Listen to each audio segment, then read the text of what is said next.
आज हम सब पढ़ेंगे फसल उत्पादन एवं उसका प्रबंधन। अपने गाँव में कई प्रकार से किसान लोग जो है वो खेती करते हैं। आप सब ने खेती करते हैं देखा होगा।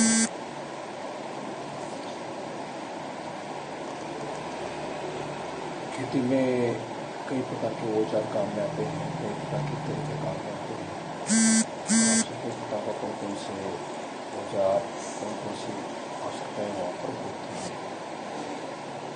बात आती है उस उत्पादन क्यों करते हैं? तो क्योंकि अपन सबको भोजन की आवश्यकता होती है और भोजन जो है वो अपन को फसल से ही प्राप्त होता है। फसल यानी कि पौधे, हरे पौधे। अब हरे पौधे क्या करते हैं? तो हरे पौधे सूर्य के प्रकाश से प्रकाश संश्लेषण क्रिया करके और हम सबके लिए भोजन का निर्माण करते हैं।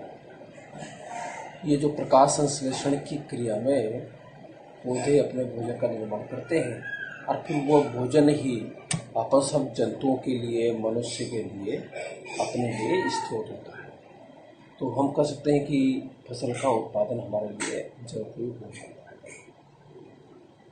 क्योंकि जब अपन भोजन करेंगे तो भोजन करने से ही अपन को शरीर को ऊर्जा प्राप्त होती है और जब ऊर्जा प्राप्त होती है तो उससे अपने शरीर में पाचन, श्वसन, उत्सर्जन और भी कई प्रकार की क्रियाएं संपन्न होती हैं। अपन काम करते हैं, काम करते समय अपन को ऊर्जा की आवश्यकता होती है, तो वो ऊर्जा भी हमें इसी माध्यम से प्राप्त होती है। ये अपने शरीर में होने वाले जितनी भी क्रियाएं होती है, इन सबको अपन जैविक प्रक्रम कहते हैं। यानी कि ऊर्जा की आवश्यकता अपने शरीर में जो जैविक प्रक्रम है उनको लगत चलाने के लिए हमेशा रहती है।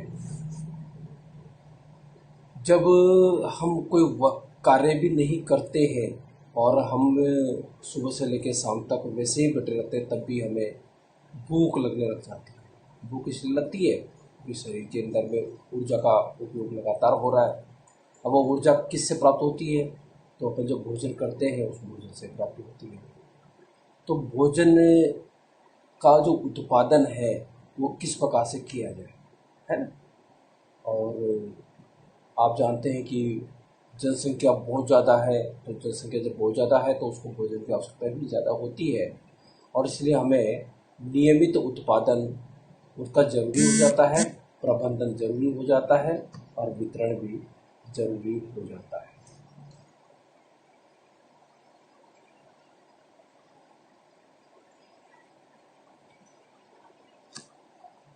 और इसके लिए जो किसान है वो भोजन का उत्पादन अपने लिए करता है। अब इसके लिए वो कई प्रकार की कृषि पद्धतियाँ अपनाता है। तो अपन बात करेंगे सबसे पहले कृषि पद्धतियों के बारे में। लगभग 10,000 ईसा पूर्व तक मनुष्य घुमंतु थे। वे एक स्थान से दूसरे स्थान तक भोजन व आवास की खोज के लिए समूह में विचरण किया करते थे। वे कच्चे फल और सब्जियां खाते थे और उन्होंने भोजन के लिए जंतु का शिकार करना भी प्रारंभ किया। कालांतर में खेती करके उन्होंने चावल, गेहूं, खाद्य पदार्थों को उत्पादित करना प्रारंभ किया और इस प्रकार से कृषि प्रारंभ की। अब क्या होता है कि किसान जो होता है वो अपने खेत में फसल लगाता है ना? फसल का मतलब जो होता है वो एक ही किस्म के पौधे किसी स्थान पर बड़े पैमाने पर यदि उगाए जाते हैं तो उसे फसल कहते हैं। किसान जो होता है वो एक खेत में एक ही प्रकार के पौधों को लगातार लगाता है और इसीलिए अपन कहते हैं कि गेहूं की फसल है, चने की फसल है या अन्य प्रकार से यहाँ पर ये इस प्रकार के उदाहरण ले सकते हैं।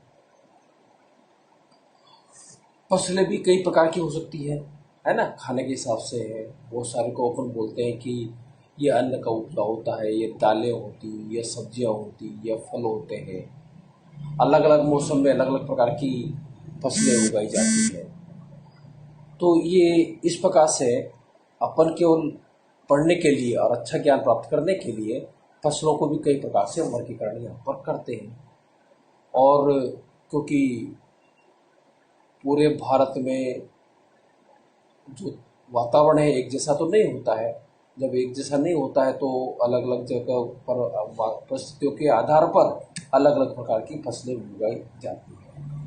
भारत के विभिन्न क्षेत्रों में विभिन्न प्रकार की फसलें जो है वह उगाई जाती हैं। अब फसलें जो होती है वो सामान्य रूप से इसको अपन दो वर्ग में बांटते हैं। एक तो होती है ये खरीफ की फसल और एक होती है रबी की फसल। अब आपने देखा होगा कि गाँव में जब अपन जाते हैं तो वो कई प्रकार से फसलें अलग अलग मौसम में अलग अलग जगह उगाई जाती हैं।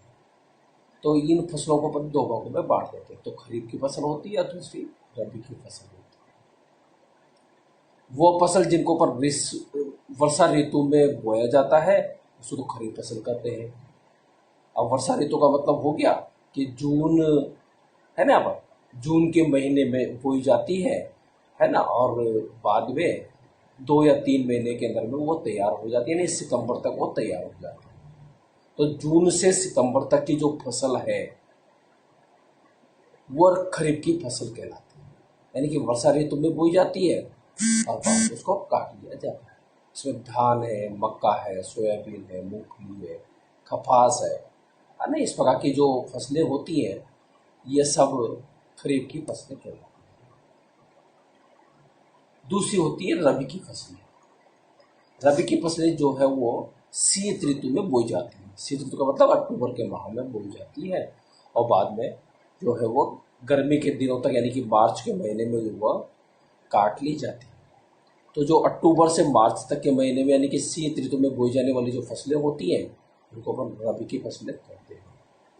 उदाहरण के लिए गेहूँ है, चना है, मटर है, सरसों है, अलसी, रबी, ये सब इस प्रकार की होती है। ये रबी और खरीफ जो अपने दो प्रकार की फसलें पड़ी, इसके अलावा कई स्थानों पर ग्रीष्म ऋतु में भी फसलें बोई जाती है ना, उनको कहते हैं जायज फसलें, तो इसमें भी बता रखी है। तो जायज फसलों में दालें होती है, सब्जियां होती है ना, यहाँ पर इनको ग्रीष्म ऋतु में उगाई जाती है।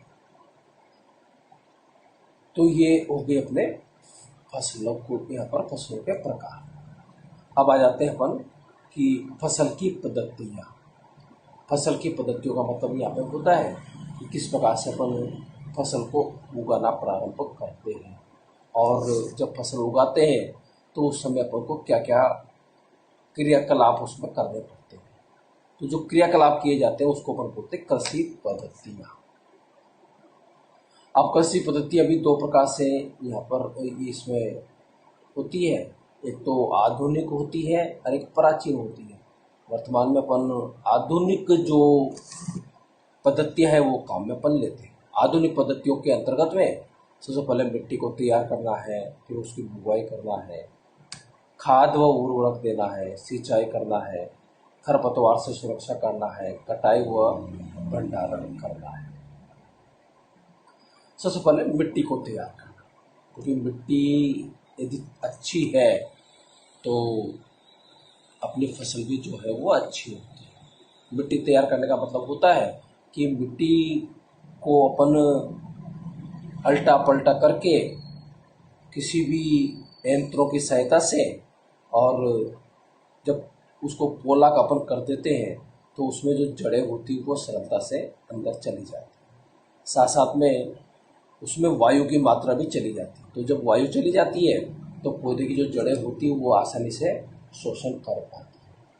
तो इसलिए अपन को मिट्टी को पोली रखना यहाँ पर जरूरी होता है। पोली मिट्टी से और भी कई तरह के फायदे होते हैं। मिट्टी पोली होने से मिट्टी में रहने वाले केंचुए होते हैं, सूक्ष्म जीव होते हैं, इनको वृद्धि करने में सहायता करते हैं। और क्योंकि ये जो केंचुआ होता है वो मिट्टी को पोला भी रखता है, साथ में ऑक्सीजन की मात्रा को भी बढ़ा देता है, इसलिए केंचुए को जो है वो किसानों का मित्र भी कहा गया है। साथ ही साथ में क्या होता है कि जब मिट्टी को पोला करते हैं तो इसमें कई प्रकार के जो सूक्ष्म जीव होते हैं वो मिल जाते हैं, और सूक्ष्म जीव मिट्टी में ह्यूमस का निर्माण करते हैं, और ह्यूमस जो होता है वो मिट्टी को उपजाऊ बनाता है। और इस प्रकार से ये मिट्टी को पोला करने के बाद में फिर कई प्रकार के इसमें वृत्त जीव होते हैं, पोषक होते हैं, वो सब आसानी से मिल जाया करते हैं। जो ऊपरी परत होती है वो ऊपरी परत भी क्या होती है, जो ऊपरी परत है उसमें जो पोषक तत्व होते हैं वो भी उसको पलटने से वो नीचे तक चले जाते हैं और पौधे को आसानी से मिलने लग जाते हैं। तो मिट्टी को पलटना, उसको पोला करना, ये फसल उत्पादन के लिए सबसे ज़्यादा जरूरी होता है। और पोला करने की जो प्रक्रिया होती है इसको कहा जाता है जुताई, है ना, जुताई के नाम से जानते हैं। तो जुताई कैसे की जाती है, तो जुताई जो है वो हल के माध्यम से की जाती है। हल की जगह आजकल तो ट्रैक्टर के यूज़ किया जाता है और ट्रैक्टर का उपयोग करके और उसके माध्यम से उसकी जुताई यहाँ पर की जाती है। और फिर जुताई करने के बाद में उसको समतल किया जाता है। समतल करने से फायदा ये मिलता है कि फसल जो है उसको अपन आसानी से बुआई कर सकते हैं, सिंचाई अपन आसानी से कर सकते हैं। तो ये सब जो है क्रियाकलाप अपन को इसमें, तो क्रियाकलाप में केवल आज अपन ने कल बात करी है कृषि को तैयारी करने के लिए, मिट्टी को तैयार करने के लिए। अब आगे का जो बिंदु है वो अपन अपनी कक्षा में लेंगे।